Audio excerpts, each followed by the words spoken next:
Salut à tous pour la vidéo concernant Lionel Messi et on va essayer de voir aujourd'hui si c'est possible ou non qu'il revienne un jour au Barça. Alors ça peut paraître assez fou que j'en parle parce qu'en plus de ça il n'y a même pas d'infos qui tournent là-dessus sur un retour de Messi. Mais pour moi c'est un sujet dont on en reparlera dans les prochains mois, prochaines semaines aussi ou pour prochaines années, pourquoi pas, je sais pas. Mais en tout cas pour moi on va en parler, c'est sûr et certain au bout d'un moment on va y arriver. Même si que Messi gagne la Ligue des Champions avec le Paris Saint-Germain, pour moi, il ne peut pas rester sur une fin comme ça avec le Barça. Il voudra revenir. Après, est-ce qu'il sera possible ou non? Est-ce qu'on pourra le faire? Je ne sais pas, mais quand on y pense, comment ça s'est fini avec Messi et le Barça, c'est pas normal. Et pour moi, ça ne peut pas rester comme ça. Après, je vous dirai pourquoi. Je vous donnerai des arguments dans la vidéo, ne vous inquiétez pas, on va pas juste parler comme ça, aussi bêtement. Mais voilà, on va commencer par le premier point et on va parler un petit peu de sa situation au Paris Saint-Germain. Donc, comme vous le savez, actuellement, Messi au PSG, c'est un flop. Après, bien évidemment, c'est des mots durs que j'emploie et c'est encore trop tôt pour en parler. Parce que s'il faut dire, c'est qu'imaginez qu'en phase éliminatoire de Ligue des Champions, dans les matchs face au Real Madrid ou quoi, il arrive à marquer des buts importants et à porter le PSG, ben, personne ne dirait que c'est un flop. Tout le monde dirait que c'est un énorme coup parce que le but de l'arrivée de Messi au PSG, sportivement en tout cas, c'est de gagner la Ligue des Champions. Et si jamais il arrive à gagner la Ligue des Champions, ben, on oubliera tout. Enfin, on dira en tout cas que c'est une grande réussite pour Léo Messi. Mais pour l'instant, Lionel Messi au Paris Saint-Germain, c'est pas encore la folie, comme vous le savez. Alors, je n'aime pas trop parler des stats parce que, ok, c'est parlant les stats et par rapport à Messi, je comprends que les gens aiment bien prendre ça en référence. Mais le truc, c'est que si on sort de ça, purement et simplement, l'impact qu'a Messi dans le jeu du Paris Saint-Germain est beaucoup, beaucoup trop faible. Alors, vous pouvez parler de Pochettino, du positionnement qu'il donne à Lionel Messi, et je suis d'accord avec vous, pour moi, Messi n'a pas joué en tant qu'ailier droit, il n'a pas collé la ligne, c'est pas du tout son rôle, c'est pas du tout là où il pourrait le mieux performer. Je suis totalement d'accord. Maintenant, il faut pas exagérer. Messi sous-performe clairement au Paris Saint-Germain. On le voit, c'est pas normal qu'il soit aussi peu impactant dans le jeu du PSG. Normalement, Messi, c'est un joueur, il peut se trouver n'importe où sur le terrain, je lui donne la balle, il peut dribbler n'importe quel joueur, et peut créer une brèche avec rien du tout. Regardez par exemple au Barça, son positionnement dans les matchs, enfin, il était tellement libre, il était partout sur le terrain. Après, ça veut dire que oui, aujourd'hui, il est plus libre au PSG, et je suis totalement d'accord. Mais peu importe où il se trouvait sur le terrain, il créait tout le temps, constamment, constamment des différences, et il arrivait à être tout le temps dangereux. Dès qu'il touchait la balle, on sentait vraiment le danger, directement il pouvait arriver. Là maintenant au PSG, c'est pas du tout le cas, et c'est pas normal. Vous n'allez pas me dire que en quelques mois comme ça, son niveau a chuté. C'est pas possible parce que même une fois, il avait joué avec l'Argentine, et bizarrement, il avait mis un triplé directement. Enfin, ça prouve clairement que Messi, c'est pas un problème au niveau de son niveau de jeu qui a baissé ou quoi, c'est pas du tout ça. Pour moi, c'est clairement qu'il n'est plus heureux comme il était à Barcelone. Et je vous dis ça, on se base sur des faits, hein. Clairement, quand il a quitté le club, il a dit qu'il ne voulait pas le faire, il voulait rester au Barça, il voulait prolonger, et donc il a dû quitter le club alors qu'il ne voulait pas quitter le club. Et du coup, on en déduit que par dépit, il a dû aller au Paris Saint-Germain. Et ça, je dis pas ça pour abaisser le PSG ou quoi, pas du tout, c'est pas du tout ça mon but. Mais pour vous dire qu'en gros, lui, ce qu'il voulait, c'est de rester au Barça, mais il n'a pas pu rester au Barça. Donc du coup, bien évidemment qu'il sera pas heureux. Le truc, c'est que depuis toujours, il est à Barcelone. Enfin, il n'est pas né à Barcelone, mais ça fait plus de 20 ans qu'il est à Barcelone, qu'il vit là-bas, qu'il fait tout là-bas, quoi. Parce que ses enfants, ils sont à l'école à Barcelone. Sa femme aussi, elle vit avec lui. Sa famille aussi est là-bas. Il joue au foot simplement au Barça. Donc il fait tout, tout, tout au Barça. Maintenant, il a dû quitter le pays. Et en fait, on parle très peu de l'aspect, on va dire, familial des joueurs de foot. On a l'impression qu'on oublie que c'est des êtres humains. Mais ce qu'il faut dire, c'est que quand tu as vécu toujours à Barcelone et puis du jour au lendemain, tu vas à Paris, en France, c'est deux contextes totalement différents. Et le truc, c'est que bien évidemment que c'est compliqué pour lui, déjà par rapport à la météo, ça, on en a déjà parlé. Maintenant, il y a des habitudes aussi que tu avais à Barcelone que tu peux plus avoir au Paris Saint-Germain. Et puis même par rapport au trafic aussi, au PSG, à Paris, il y a quand même beaucoup de trafic. C'est beaucoup plus compliqué de se rendre à l'entraînement. Il a même déjà dit que ça lui posait un petit peu problème. Et par rapport à ses enfants aussi, ils vont à l'école maintenant, ils doivent apprendre une nouvelle langue, donc le français, donc ça change un petit peu. Même ses enfants, ils n'étaient pas contents de quitter Barcelone par rapport à leurs amis, tout ça, et même sa femme. C'est pas facile, c'est pas facile. Il faut vraiment s'adapter quand tu arrives, tu déménages d'un pays à un autre comme ça d'un coup, il faut s'adapter. Et quand tu le fais, alors que de base c'était pas prévu et que tu voulais pas le faire, bah c'est encore plus dur, bien évidemment. En plus, là, ses enfants voulaient vraiment pas quitter le pays, ça a été un peu compliqué, il a même dit, hein, c'était compliqué avec ses enfants. Mais voilà, du coup ça il faut le prendre en compte. Maintenant, on va parler de Laporta, et pour moi, c'est très important quand même, parce que beaucoup de gens pensent que Laporta aurait clairement pu prolonger Messi, mais qu'au final, c'était une décision qu'il a prise tout simplement de ne pas vouloir le prolonger et de vouloir créer un nouveau cycle, tout ça. Moi, ce que j'aimerais dire par rapport à ça, c'est que pour moi, on va pas faire trop long, on va faire très simple. Il a mis en avant les intérêts du club plutôt que l'idée de faire prolonger Messi.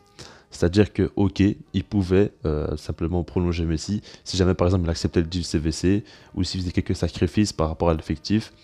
Mais le truc, c'est que ça aurait pu clairement ruiner le club sur le long terme. Et c'est pas du tout son objectif. En fait, il aurait pu passer pour le héros en prolongeant Messi, mais en acceptant le deal CVC, en vendant un joueur comme par exemple Frankie de Jong, je pense à comme ça par exemple. Mais du coup, le club serait ruiné dans les 20 prochaines années, on va dire. Et c'est pas du tout ça qu'il voulait faire. Lui, il s'en fout de passer pour le héros actuellement, parce qu'après, plus tard, bah, ce sera lui clairement qui aura tout ruiné le club. Bon, peut-être pas que les gens se seraient rendus compte, mais en tout cas, l'effet aurait été là. Le truc, c'est que Laporta a vraiment pensé plutôt au club qu'à Messi. Et pour moi, c'est totalement respectable, je l'avais déjà dit. Moi, je soutiens Laporta dans cette décision-là, parce que c'est un petit peu logique. Il veut reconstruire le club, il veut que le club revienne au top, et c'est totalement respectable. Maintenant, on va passer au troisième point, et ça concerne le mercato d'été 2022. Et là, on va voir est-ce qu'il pourrait revenir dès cet été, donc voilà, dans très peu de temps. Et je vais donc vous parler de ça. Maintenant, ce qu'il faut prendre en compte par rapport à ce mercato-là, c'est que c'est un mercato ultra important. Là, la direction a beaucoup travaillé sur la masse salariale, beaucoup travaillé sur le fait de baisser les salaires des joueurs, de créer de la place par rapport au fair play financier, d'étudier les possibilités par rapport au deal CVC, par rapport aussi aux sponsors de maillots. Ils ont étudié pas mal de choses pour que dans ce mercato d'été 2022, on puisse faire de gros transferts type Haaland et tout ça. Même un gros défenseur, l'idéal serait un gros défenseur plus un grand attaquant. Et voilà. Maintenant, si jamais Messi vient, bah, ça va changer tous les plans. Il va falloir s'adapter par rapport à ça.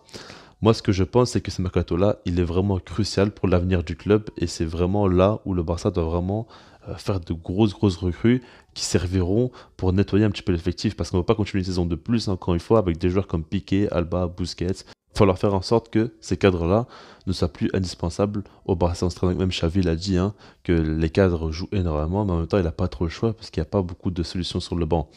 Mais bref, du coup, pour moi, c'est pas possible qu'il vienne en été 2022 par rapport à ça. Je pense vraiment que le Barça a vraiment besoin de reconstruire un petit peu l'effectif parce que même si tu fais revenir Messi, ben, autour, s'il n'y a pas grand monde, ben, vous l'avez déjà vu hein, dans ces 2 dernières saisons, on n'a pas pu faire grand chose en Europe ou quoi. Après, c'est déjà beaucoup mieux que maintenant. Et il pourra encore rendre énormément de services. Mais voilà. Après, ce qu'il faut dire, c'est qu'il pourra baisser son salaire. Et ça ne sera pas non plus le Messi aussi coûteux qu'avant. Ça, il faut quand même le préciser. Mais bon. Du coup, qu'est-ce qu'on a déduit par rapport à ça? Pour moi, 2022, c'est pas possible que Laporta fasse revenir Messi. Parce qu'il voudra reconstruire l'équipe. Il voudra avoir de jeunes joueurs qui pourront représenter l'avenir du club. Mais pour moi, l'été 2023, c'est possible. Je ne dis pas qu'ils vont le faire ou quoi, c'est possible. Il faut d'abord financièrement si c'est possible ou non. Ça, il faut quand même l'étudier. Mais pour moi, d'ici 2023, c'est pas du tout impossible parce que Messi aura terminé son contrat avec du coup le PSG, il sera libre et là déjà ce sera beaucoup plus simple de le faire venir aller parce que j'en ai pas parlé, mais payer une somme d'argent pour faire venir Messi plus son salaire et tout ça, c'est compliqué. Maintenant s'il vient libre, c'est déjà beaucoup plus simple. Et pour moi, c'est fortement possible qu'à la fin de son contrat avec le PSG, il veuille revenir au Barça et tout simplement bien finir avec le club. Imaginez que par exemple un joueur comme Haaland, De Ligt est signé. Bon, c'est vraiment dans le cas idéal, hein, je vous l'avoue. Mais voilà, ou en tout cas, on va dire un gros défenseur et un attaquant, ou un défenseur, même pas vraiment un grand défenseur, même un Christensen, on va dire Christensen, Haaland, ou Christensen, Dybala, ou peut-être pas Dybala parce que ça va pas coller avec Messi, mais vous avez compris quoi l'idée. Un attaquant assez intéressant, un défenseur assez intéressant est signé, et puis on a recruté un ou deux latéraux aussi d'ici là, parce qu'il y aura deux mercato, il y aura été 2022 et janvier pour donc hiver 2023.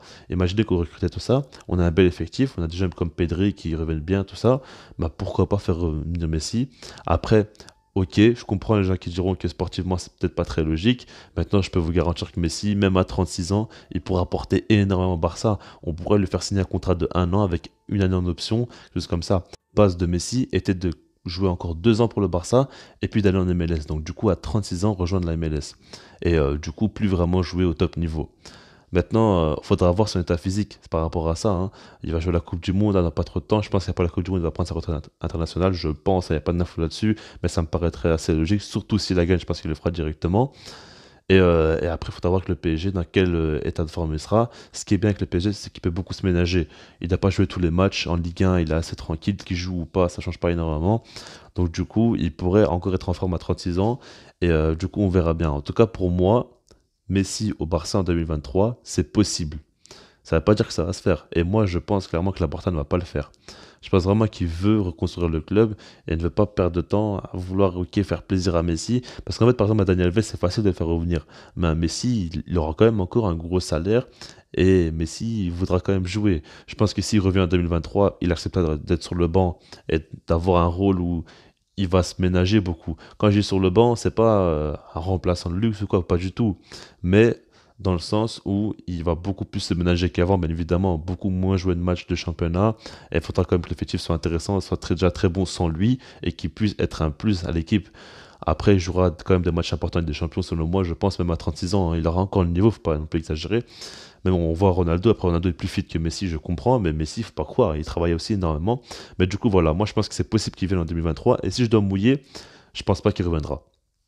Je pense pas, mais je pense que vous verrez que dans les prochains mois ou quoi, il y aura des infos euh, comme quoi Messi voudrait revenir au Barça et que le Barça étudie la possibilité. Ça me donnerait pas du tout, mais en tout cas voilà. Dites-moi dans les commentaires si vous croyez ou non en son retour, et puis sinon moi je vous dis peace.